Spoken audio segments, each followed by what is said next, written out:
평안하셨습니까? 송재우입니다. 어떤 한 사람이 숲을 걸어가고 있었습니다. 얼마쯤 걷다가 나무꾼이 나무를 베고 있는 것을 보게 됐습니다.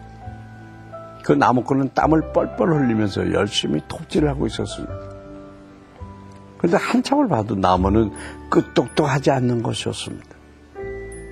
그는 무엇 때문인지 궁금해서 자세히 관찰해 봤습니다. 그러다 나무꾼이 사용하고 있는 톱의 날이 다 무뎌져 있는 것을 발견하게 됐습니다.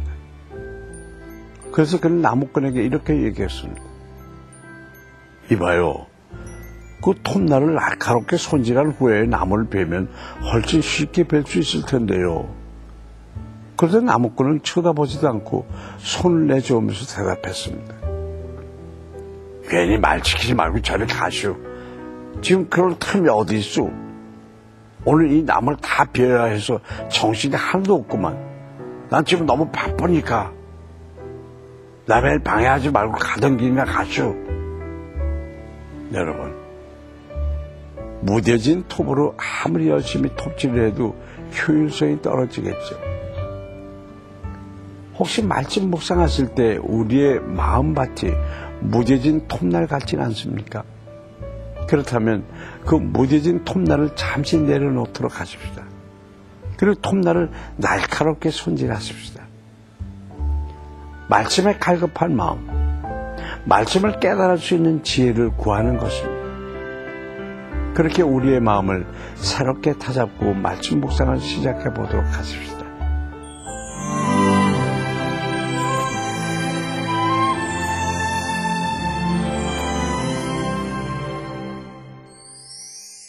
오늘 보실 말씀은 출애굽기 22장 1절부터 9절까지입니다.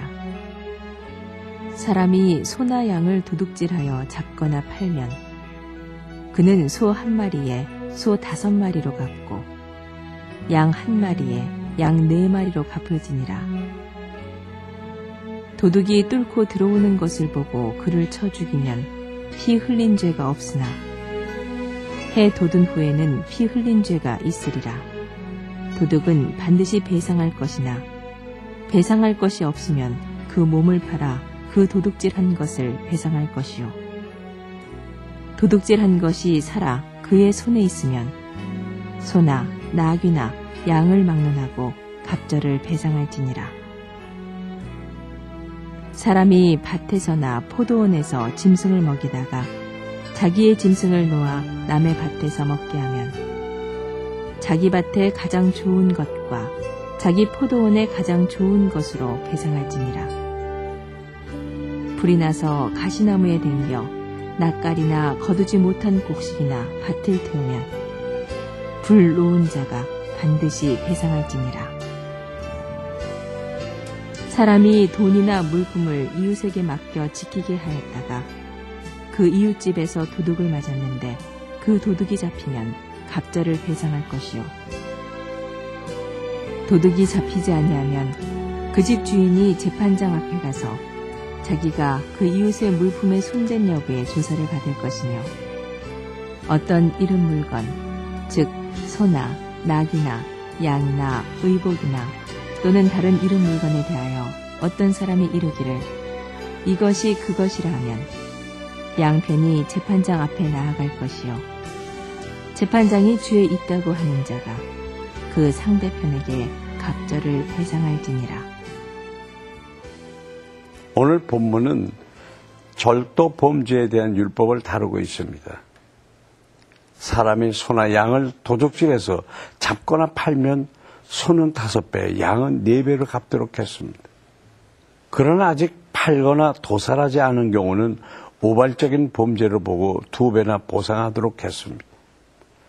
여기서 우리는 형벌의 경중이 범죄의 내용이나 범죄자의 의도성에 의해서 조정되고 있음을 알게 됩니다.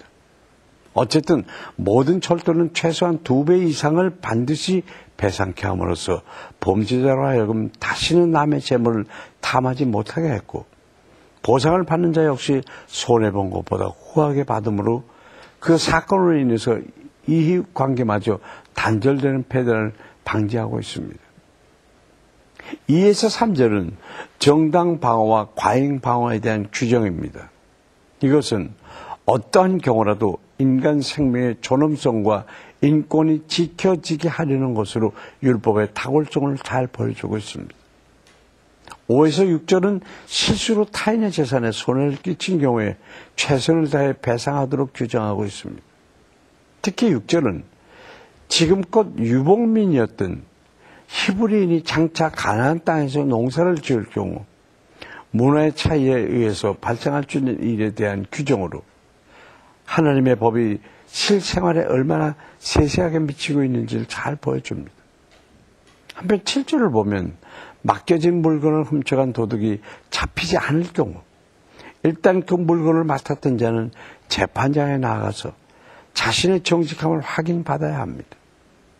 그리고 만약 물건을 맡겼던 자가 물건을 보관했던 자의 재산 중에서 일부를 자기 것으로 주장하게 되면 두 사람은 재판장에 가서 분쟁을 해결해야 했습니다.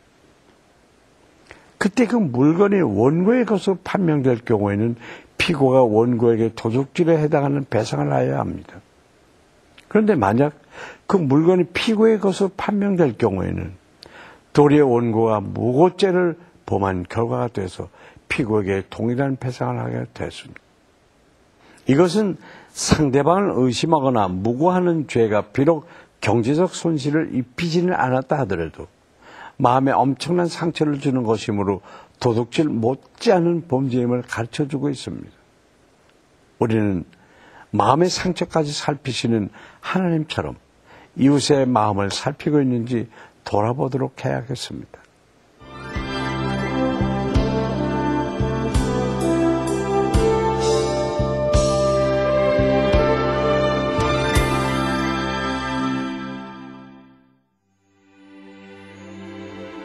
우리의 작은 신음에도 응답해 주시는 하나님 아버지, 오늘 말씀을 묵상하면서 주님께서 우리 일상생활의 작은 부분까지 얼마나 세밀하게 살피시는지 알게 됐습니다. 힘들고 낙심하여 우리가 주님을 바라보지 못하는 순간에도 주님은 여전히 우리를 날개의 그늘 아래 보호하고 계신 분이심을 고백합니다. 그런 은혜를 받고 있는 자로서 줄인 자, 갇힌 자 된 이웃을 돌아볼 수 있게 하여 주시옵소서.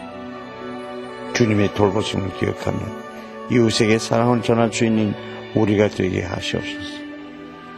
예수 그리스도의 이름으로 기도합니다. 아멘.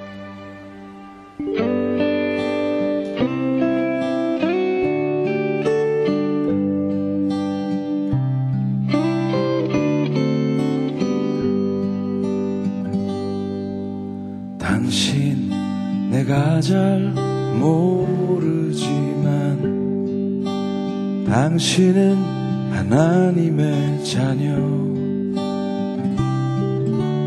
당신 내가 잘 모르지만 거룩한 하나님의 형상. 당신 위해 예수님 죽으셨고 당신 위해 이 땅에 나 보내셨으니 사랑하며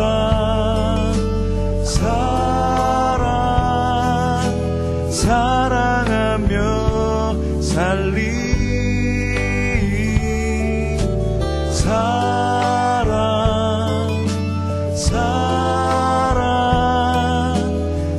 사랑하며 살리.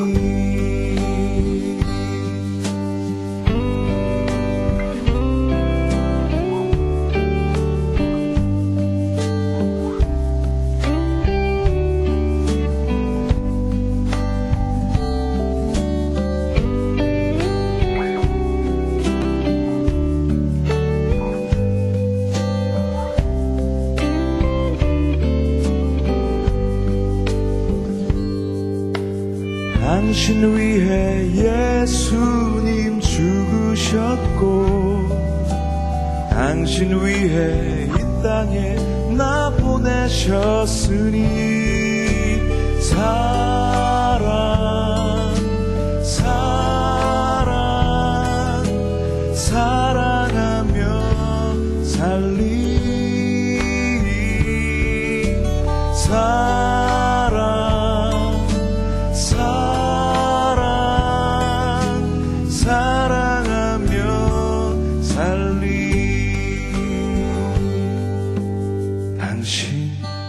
내가 잘 모르지만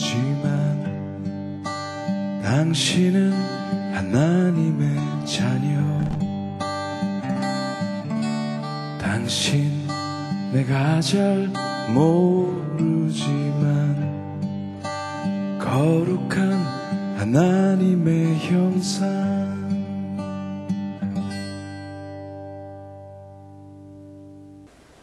위대한 비올라 연주자의 꿈을 가진 한 소녀가 있었습니다. 그런데 그 소녀는 16세 청력을 완전히 잃었습니다. 청력을 상실했다는 것은 음악가에게 사형선고나 다름이 없는 것입니다. 그 소녀가 깊은 절망과 좌절 속에 빠져 있을 때 그 소녀의 어머니가 격려의 말을 건넵니다. 너는 청력을 잃었지만 아직 시력이 남아있지 않니?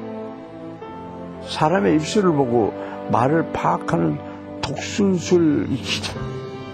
그럼 넌 계속 음악할 수 있단다. 그 어머니의 말은 이 소녀에게 다시 일어날 수 있는 힘을 줬습니다. 그 소녀는 독순술을 배웠고 그 결과 사람들과의 대화는 물론 비올라 연주를 계속할 수 있었습니다. 그 소녀는 바로 런던 심포니 오케스트라에서 비올라를 연주하는 엘리자베스 바렐로입니다. 그녀는 후에 자랑스러운 영국에 내게 주는 프랑크상까지 수여하게 됐습니다. 여러분, 절망에 빠져있는 한 사람을 살릴 수 있는 것은 큰 것이 아닙니다. 진심 어린 말 한마디면 충분한 것입니다. 오늘 하루 지쳐있고 절망하고 있는 누군가에게 힘을 주는 말 한마디 해보시는 건 어떻겠습니까? 송주의 큐티 동을 여기서 마치겠습니다. 감사합니다. 안녕히 계십시오.